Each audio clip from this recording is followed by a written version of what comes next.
Yes, hello everyone. Bonjour, Kui. I'm honored to be here with you for this international roundtable on Indigenous children's voices and rights for sustainability.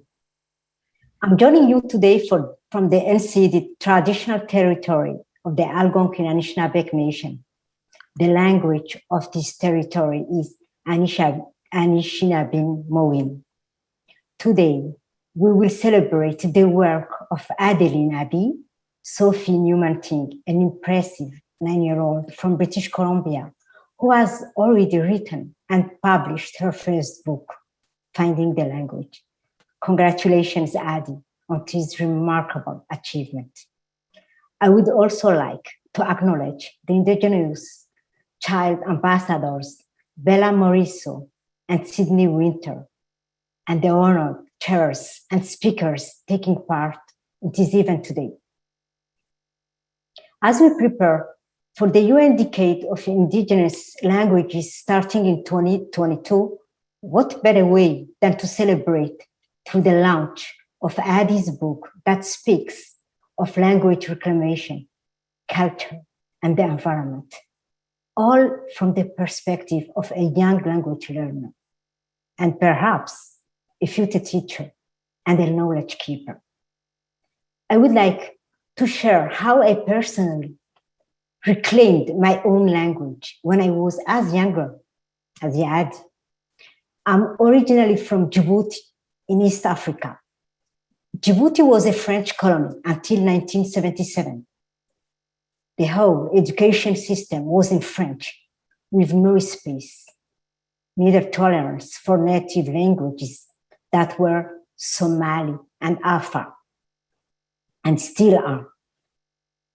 Then, this is when I went for holidays in Somalia, the neighboring country. And I noticed that Somali language was not only spoken, but also written and taught in schools and university.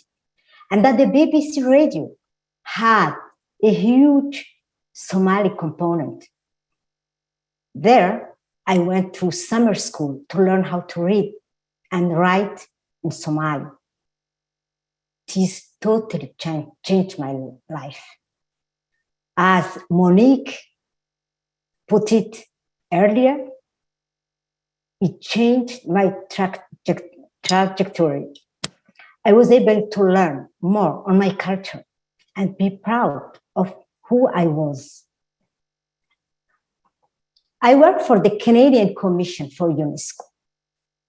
UNESCO stands for the United Nations Educational, Scientific, and Cultural Organization. This important UN organization was created after World War II to help rebuild the world's educational systems and safeguard culture in all its forms. Since its creation, UNESCO works for world peace, and its activities are guided by the United Nations 2030 Agenda for Sustainable Development. The Canadian Commission for UNESCO carries out UNESCO's work in Canada. Working in an inclusive and intergenerational manner is a priority for us. We view youth as key partners.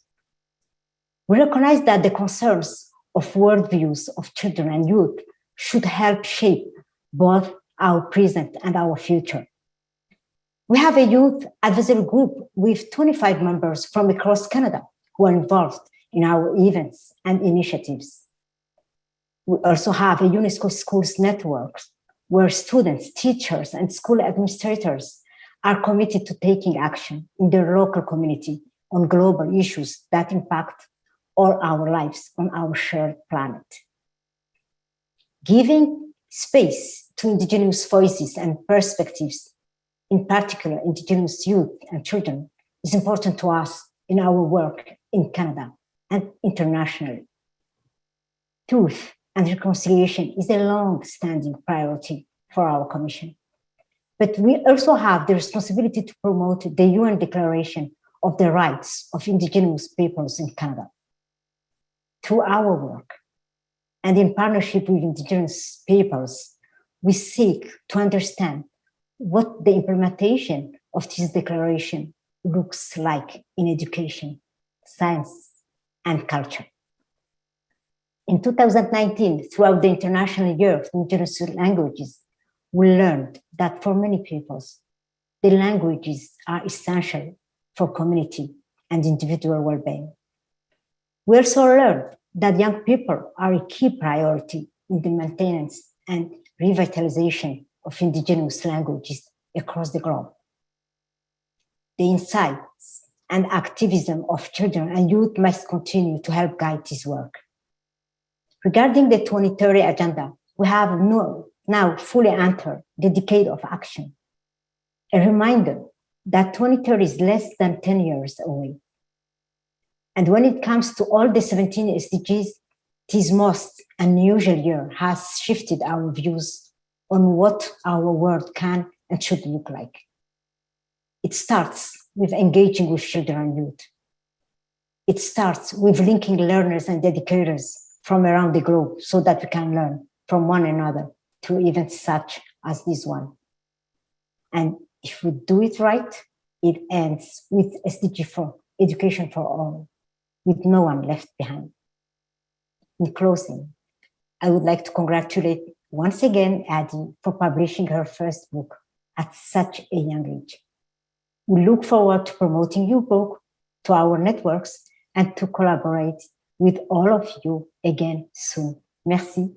Thank you. Jimmy Guesh.